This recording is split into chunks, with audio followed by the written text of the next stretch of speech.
다윗이 계속해서 자신의 목숨을 취하려고 쫓아다니는 사울을 피하기 위해서 사울 안에 권력이 닿지 아니하는 적국인 블레셋으로 피난을 떠나는 내용으로부터 시작이 되어지게 됩니다.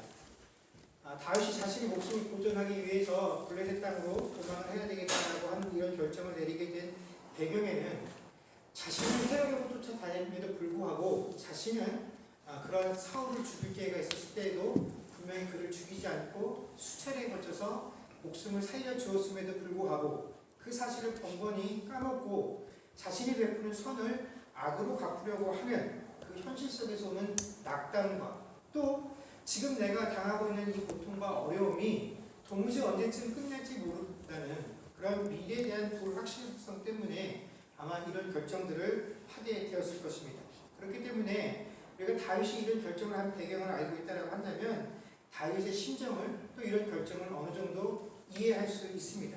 그러나 우리가 인간적인 품성을 가지고 다윗의 이런 결정과 배경을 이해한다라고 할지라도 그의 결정과 행동이 결코 바르지 않다라는 것을 저희는 잘 알고 있습니다.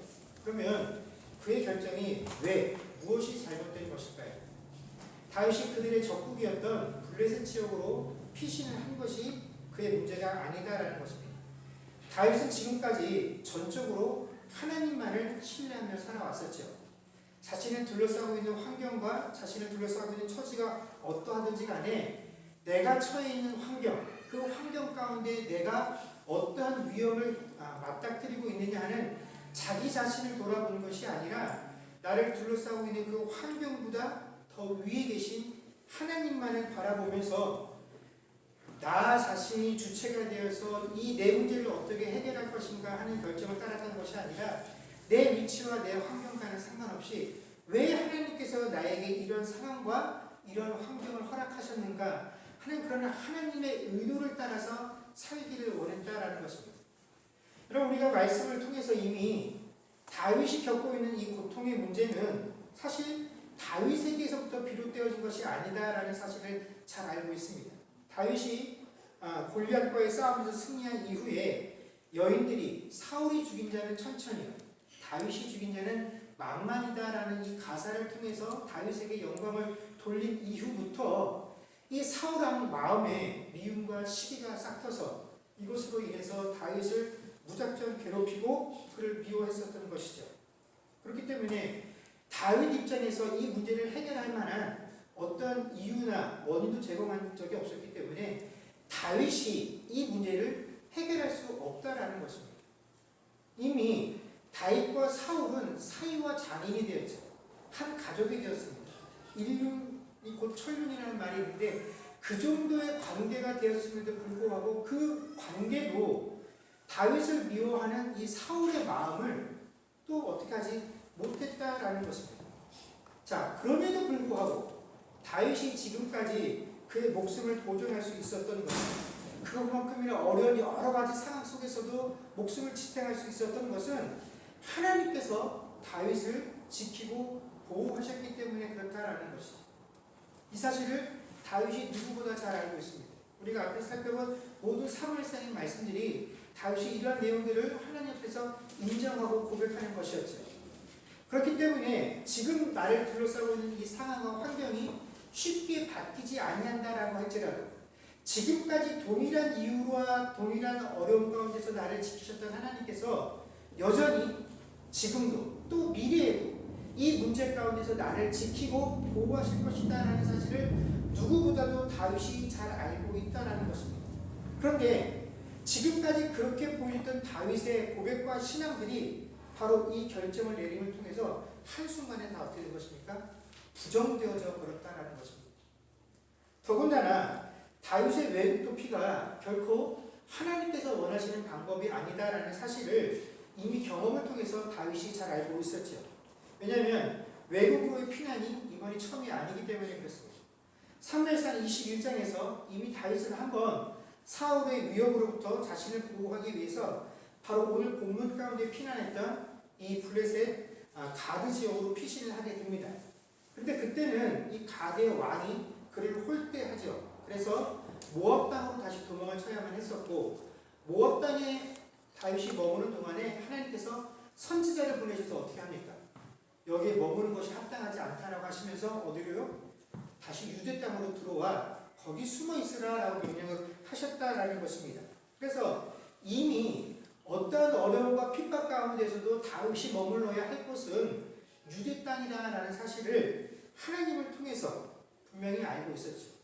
이처럼 하나님의 뜻이 무엇인지를 분명히 알고 있음에도 불구하고 다윗은 이런 결정을 하게 되었다라는 것입니다. 그러나 이러한 이유들 뿐만이 아니라 다윗의 이런 결정이 더욱더 충격적인 것은 바로 이 앞장에 있었던 그의 고백 때문에 그렇다라는 것입니다. 여러분 사무엘상 26장에 보면 다윗이 다시 한번 사울을 죽일 수 있는 기회를 맞이하게 됩니다. 다윗이 숨어있는 곳을 또 백성들이 밀고를 해서 사울 왕이 군대를 만들어서 다윗을 추격하죠. 추격하던 과정 가운데 야밤의 막사에 진을 치고 잠이 들었는데 다윗이 이때 아비새라는 인물과 함께 사울 왕이 쉬고 있는 막사에 숨어들게 됩니다. 그런데 막상 그 막사에 들어갔을 때는 사울 왕을 죽이지 못하죠. 그랬더니 옆에 있던 아비새가 어차피 당신은 사울 왕을 죽이지 못하니까 나에게 대신 이 사울 왕을 죽이라고 명령만 해주시면 내가 당장 이 사울 왕의 목숨을 끊겠습니다라고 합니다. 그때 다윗이 뭐라고 합니까? 또 말리지. 그러면서 어떻게 하냐면 그 사울이 잠들어 있는 사울 옆에 있었던 사울의 창과 물병을 훔쳐서 달아나게 됩니다. 그리고 다음날 사울 왕의 군대 막사 저 멀리서 소리를 쳐서 이 사실을 알리죠. 그러면서 26장 19절에 다윗이 이런 고백을 합니다. 받으신 주부에 보면 이 구절을 실어놨습니다. 26장 19절 말씀을 한번 다 같이 읽도록 하겠습니다. 읽겠습니다. 시작. 원하건대 내 주 왕은 이제 종의 말을 듣소서. 만일 왕을 충성시켜 나를 해하려 하는 이가 여호와시면 여호와께서는 재물을 받으시기를 원하나이다. 많은 사람들이면 그들이 여호와 앞에 저주를 받으리니 이는 그들이 이르기를 너는 가서 다른 신을 섬기라 하고 오늘 나를 쫓아내어 여호와 앞에 기업에 참여하지 못하게 함이니이다. 아멘. 자, 이 말의 핵심은 뭡니까? 지금 사울 왕을 통해서 내 목숨을 취하시려는 것이 만약 하나님이시다라고 한다면 내가 기꺼이 그 하나님의 제물이 되겠다라는 것입니다. 이 말은 이런 것이죠. 지금 내 목숨을 취하려 하는 것이 하나님의 뜻이다라고 한다면 내가 기꺼이 죽겠다라는 것입니다. 그런데 이건 결코 하나님의 뜻이 아니다라는 것이죠. 즉, 이 다윗의 고백을 통해서 다윗은 하나님께서 하시는 일이다라고 한다면 나는 내 목숨도 돌보지 않고 하나님께서 원하시는 모든 일에 순종을 하겠습니다라고 이야기를 한 것입니다. 자, 다윗은 하나님 앞에 서 있을 때 그의 모든 삶을 놓고 단 한 번도 하나님 왜 저에게 이렇게 하십니까? 라고 반문을 한 적이 없다라는 것입니다. 하나님께서 자신을 인도하시는 그 방법이나 또 그 시기나 상황의 모든 것들에 대해서 한 번도 의심이나 원망의 마음을 품어본 적이 없었다라는 것이죠. 여러분, 우리가 하나님을 신앙한다라고 하면서도 이 하나님을 쫓아가면서도 늘 하나님께서 우리의 삶을 인도하시는 그 방법, 하나님께서 우리를 인도해 가시는 그 시기에 관해서 항상 우리들은 의문을 갖고 있습니다. 하나님, 왜 지금 이걸 들어주지 아니하십니까? 왜 저에게는 이것을 주지 아니하십니까? 라고 하는 그런 의문들이 우리의 신앙 가운데 항상 존재한다라는 것입니다. 그런데 언제 우리가 하나님의 섭리와 인도하심 가운데 이런 의문을 품게 됩니까? 바로 내가 원하는 것, 내 자신의 유익과 충돌하게 될 때 우리는 하나님께 왜라는 의문을 품게 된다라는 것입니다. 그러나 다윗은 하나님께서 정하시고 하시는 그 모든 일들 가운데 어떠한 것도 나의 유익을 연관시켜서 생각해 본 적이 없다라는 것입니다. 내 유익, 이것이 나에게 유익이 되어지느냐 그렇지 못하냐 하는 것은 하나님께서 일하시는 것과 아무런 상황이 연관사항이 없다라는 것입니다. 이것이 나에게 아무리 고통스럽고 힘든 일이다라고 할지라도 이것이 하나님의 뜻이고 하나님의 계획이다라고 한다면 그것이 가장 선한 것이다라는 것이 다윗이 가지고 있는 신앙의 고백이었다라는 것입니다. 그런데 그런 고백을 드렸던 다윗이 바로 그 이후에 무엇을 하는 것입니까? 그 스스로 더 이상 하나님을 신뢰하지 않습니다 라고 고백한 것은 아니라 이 결정을 통해서 이제 더 이상 그가 하나님을 신뢰하지 않고 내 상황과 내 처지와 상관없이 모든 것이 하나님의 뜻이 선하고 먼저 되어진다고 했던 그 신앙 고백을 부정하고 이제 모든 것을 결정함에 있어서 내 처지와 내 형편과 내 미래를 걱정하기 시작했다라는 것입니다. 이것이 다윗이 가지고 있는 신앙의 문제다라는 것이죠. 결국 오늘 본문을 통해서 우리가 볼 수 있는 이 다윗의 모습은 평소에 우리가 이 땅을 살아갈 때 입술로는 항상 하나님 앞에 하나님 뜻대로 살아가겠습니다. 하나님이 가장 먼저입니다. 하나님의 뜻이 가장 선합니다 라고 말을 하나 실제로 내 삶에 들어왔을 때 내가 기대하고 내가 소망하고 내가 계획한 것들대로 이루어지지 아니할 때 우리가 그 신앙의 고백의 말만큼 살아가지 못하는 우리 자신의 연약함, 우리 신앙의 진 면목을 그대로 보여주는 것이 이 다윗의 모습이다라는 것입니다. 이처럼 하나님을 생각하지 않고 살아가는 다윗의 삶이 어떠했는가 하는 것이 바로 27장 전체에 대한 설명이죠. 이 가드 지역으로 온 다윗은 가드를 다스렸던 아기스에게 가서 자신이 이곳에 머물고 싶다라고 이야기를 하자 아기스는 다윗을 받아들였을 뿐만 아니라 시글락성을 그에게 주어서 그곳에서 평안히 머물 수 있도록 허락을 해주지요. 8절 말씀에 보면 이 시글락단에 거하는 동안에 다윗이 어떤 일을 했냐면 그는 그술 사람과 기르스 사람과 아말렉 사람들을 공격해서 그들이 가지고 있던 재물들을 약탈해 오기 시작합니다.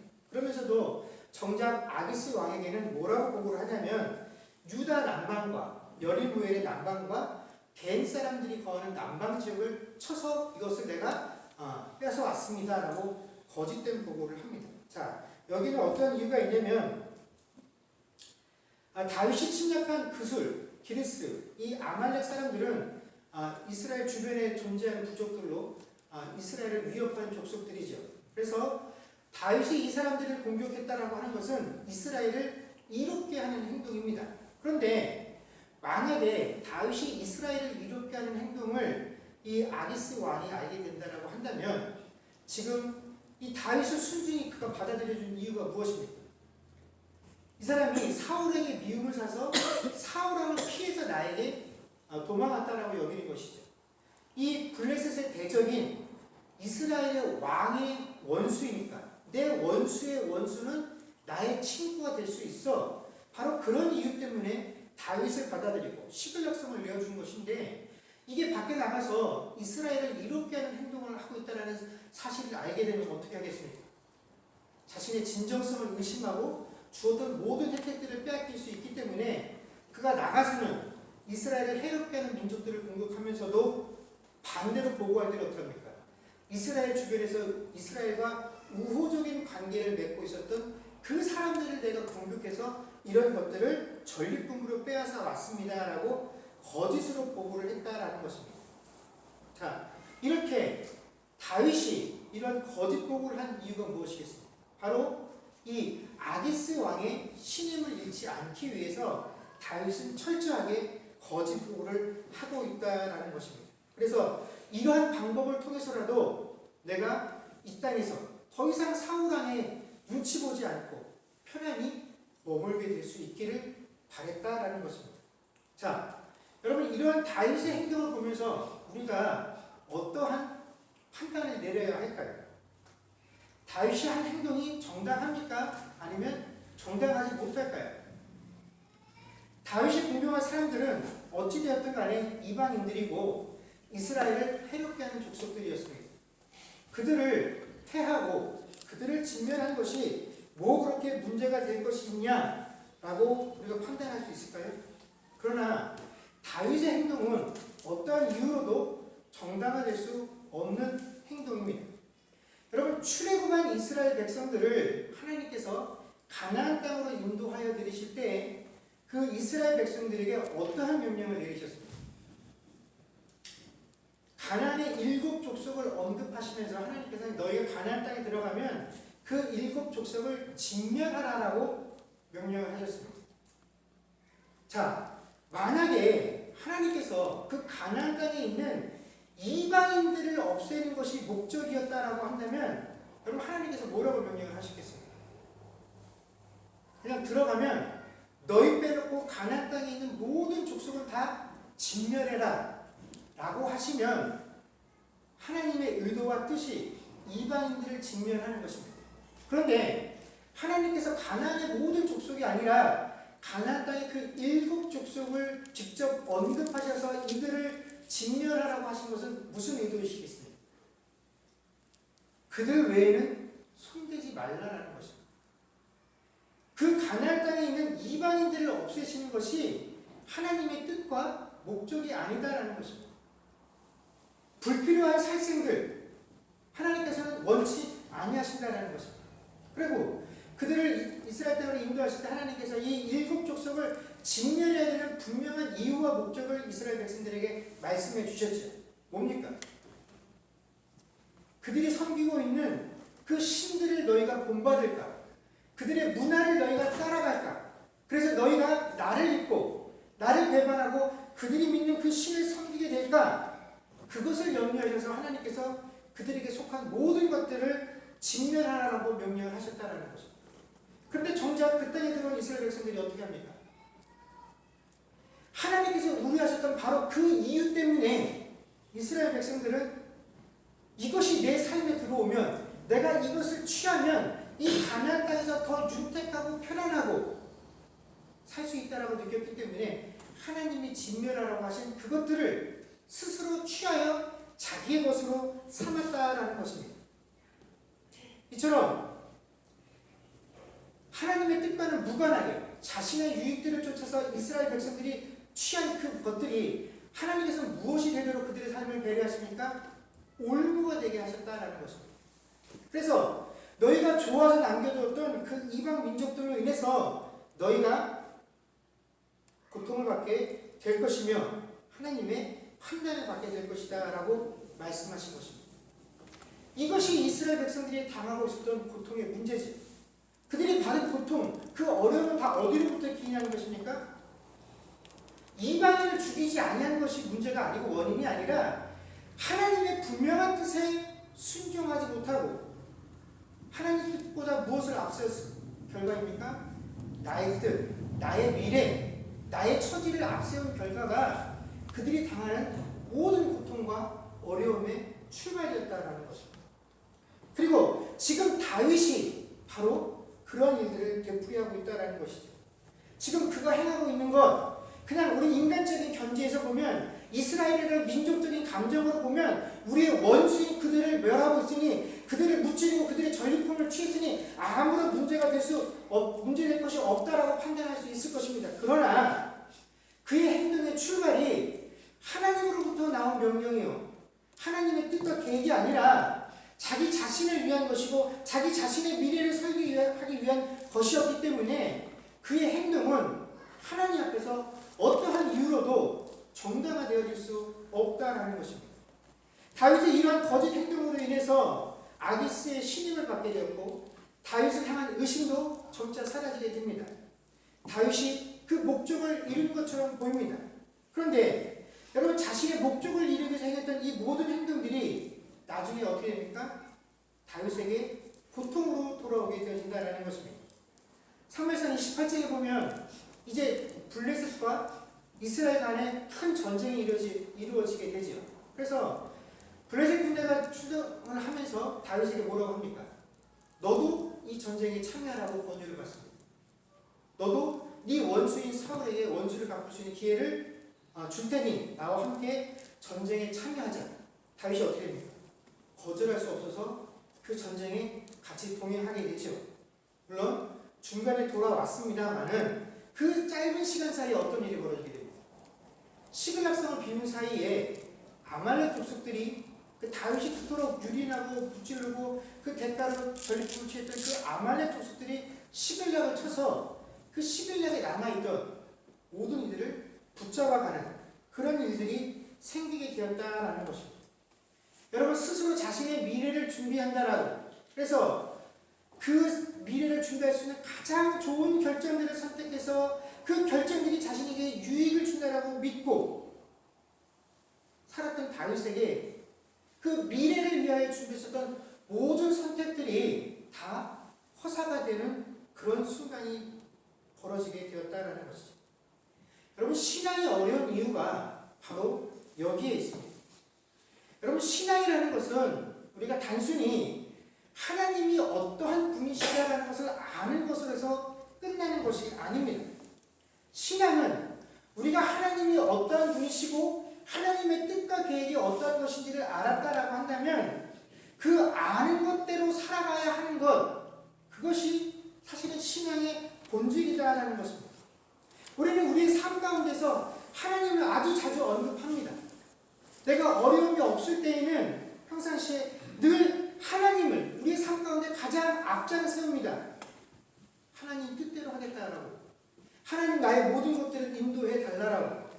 그러나 정작 자그마한 문제가 내 삶에 들어와서 나를 힘들게 하고 어렵게 하고 나로 하여금 기도하게 만드는 그 순간이 되면 우리는 스스럼 없이 자기 스스로 자신의 미래를 위한 결정들을 하게 된다는 것입니다. 마치 내 인생이 하나님과는 아무런 관련이 없는 것인 것처럼 살아간다는 것이죠. 아니, 처음부터 하나님과 나는 아무런 상관이 없었던 존재인 것처럼 살아가며 결정을 하고 선택을 한다는 것입니다. 여러분, 사실 신자에게 있어서 하나님을 제대로 아는 것도 중요합니다. 그러나 성경은 우리에게 이렇게 말씀하십니다. 하나님을 아는 것은 귀신도 할 수 있다고 얘기를 합니다. 야고보서 2장 19절에 보면 네가 하나님은 한 분이신 줄로 믿느냐? 잘하는 도다. 어떻게 해요? 귀신들도 믿고 떠느니라 라고 말씀해주고 계십니다. 여러분, 그러므로 우리가 하나님을 안다고 해서 내가 하나님의 자녀요 하나님의 백성이 되는 것이 아니다라는 것입니다. 아는 것은 누구라도 할 수 있다라는 것입니다. 그러나 아는 대로 살아가는 것은 누구나 할 수 있는 일이 아니다라는 것입니다. 그것은 누구만 할 수 있습니까? 신자만 할 수 있는 일이다라는 것입니다. 그러므로 신자가 믿음으로 산다라고 하는 것은 나에게 어떠한 상황과 어떠한 환경이 닥쳐온다 할지라도 그 어떠한 상황 그 환경 속에서도 내가 알고 있는 그 하나님을 아는 대로 살아내는 그 믿음들이 우리의 삶 속에서 보여져야 한다는 것입니다. 야, 저분이 평상시에 알고 있었던, 그래서 우리가 늘 말하던 그 하나님, 그 모습대로 저분이 살아가고 있구나 하는 것들이 보여질 때에야 그것이 참된 믿음이 되어질 수 있다는 것이죠. 그럼 오늘 본문의 다윗의 이런 모습들을 보면서 여기 앉아있는 누구도 우리가 하나님 앞에서 장담할 수 없다는 것이죠. 내가 지금 이렇게 하나님 앞에서 고백하기를 하나님이 최고입니다. 나는 하나님 뒤만 보면서 쫓아갈 것입니다. 하나님이 나의 주인이십니다. 나의 모든 것이 하나님 손에 달려 있습니다. 나는 하나님을 전적으로 믿고 신뢰합니다. 하나님께서 내게 허락하신 모든 것들이 가장 선하고 좋은 것임을 믿습니다. 그러나 이것이 정말 우리의 삶 가운데 어려움과 환란으로 닥쳐왔을 때에도 내가 드리는 이 고백대로 살아갈 수 있다. 나는 다윗과 분명히 다를 수 있다라고 누구도 자신할 수 없는 것이 바로 오늘 본문이 우리에게 보여주고 있는 내용이다라는 것입니다. 여러분, 우리가 명심해야 할 것은 신앙은 우리의 환경이나 형편 등을 이유로 삼아서 그럴 수도 있어 라는 일말의 여지도 허락해주지 않는다라는 것입니다. 여러분, 우리의 눈높이에서는 이럴 수 있어, 나는 충분히 이해해, 지금 이 닥친 상황, 이것을 모면하기 위해서라면, 이것을 해결하기 위해서라면 이것이 잘못되어지고 죄인 줄 아나 어쩔 수 없어. 하나님께서도 이런 우리의 형편과 우리의 선택과 결정을 이해해 주실 것이야 라고 기대할 여지가 하나님 옆에서는 하나도 없다라는 것입니다. 여러분, 하나님은 우리의 죄악된 행동 가운데서도 분명히 오래 참아주십니다. 그러나 절대로 우리의 죄악됨을 넘어가시는 분이 아니십니다.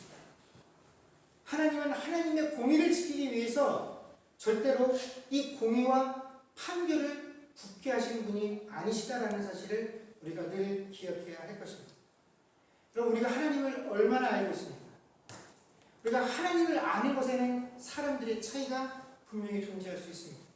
여러 가지 이유와 원인이 있겠죠. 신앙생활을 오래 하신 분들은 하나님에 대해서 더 많이 아실 것이고, 하나님이 더 특별한 은혜들을 허락하시고 더 특별한 경험들을 허락하신 분들은 다른 이들보다 더 많은 하나님의 암에 대한 지식들이 있을 것입니다. 하나님은 야 아무개는 이렇게 나에 대해서 많이 하네, 너는 왜 나에 대해서 이것밖에 모르냐 라는 것으로 우리를 질책하지는 않았습니다. 그러나 우리가 아는 만큼 그 알을 살아내는 것에 대해서는 다르다라고 말할 수 없다라는 것입니다. 내가 아는 것이 100이 되었던 10이 되었던 간에 하나님은 네가 아는 만큼의 그 열을 다 살아내는 그 믿음으로 내 앞에 서야 할 것이고, 네가 나를 알고 있는 그 알이 100이다라고 한다면 그 100만큼 살아내야 하는 것, 그것이 믿음이다라고 우리에게 말씀하신다는 것입니다. 그럼 그러기에 내가 저 사람보다 많이 알고 있으니 그것을 자랑할 필요가 없다는 것입니다. 더 많이 알았으면 그 암만큼 살아냈을 때에라야 그래도 그나마 그보다 내가 낫다라고 말할 수 있다는 것입니다. 그러나 아는 것만큼 다 살아내는 것이 믿음이다라고 한다면 누구도 다른 사람과 비교해서 내 믿음이 낫다라고 말할 수 있는 사람은 존재하지 않습니다. 사랑하는 성도 여러분, 우리들에게 주어진 상황과 환경과 형편들은 그럼 정말로 어렵고 힘이 듭니다. 또 하나님의 약속을 신뢰하며 우리가 이 땅을 살아가고 있으나 지금 나를 괴롭고 쉽게 해결되어질 기미가 보이지 않는 것이 또한 현실입니다. 이 현실을 어떻게 해서든지 벗어나 보겠다라고 우리는 하나님께서 우리에게 허락하신 지혜들을 활용합니다. 그러나 그 지혜들을 활용하기에 앞서 우리에게 먼저 필요되어지는 것들이 무엇인지를 곰곰이 생각해 보십시오. 그리고 내 미래를 내 스스로 결정하고 내 미래를 위한 결정들을 하지 마십시오. 무엇이 하나님 뜻에 맞는 것인지, 그리고 그 하나님의 뜻이 비록 내 생각과 맞지 않아서 좀 고통스럽고 힘이 든다 할지라도 나를 향한 하나님의 뜻과 계획이 내가 준비하고 내가 계획하고 있는 그 어떠한 것보다도 더 내게 좋으며 선한 것이다라는 그 사실들을 믿으며 이번 한 주간에도 온전히 하나님을 믿고 그 신뢰함 가운데 살아갈 수 있는 저와 여러분들이 되어질 수 있기를 주의 이름으로 간절히 축원합니다. 기도하겠습니다.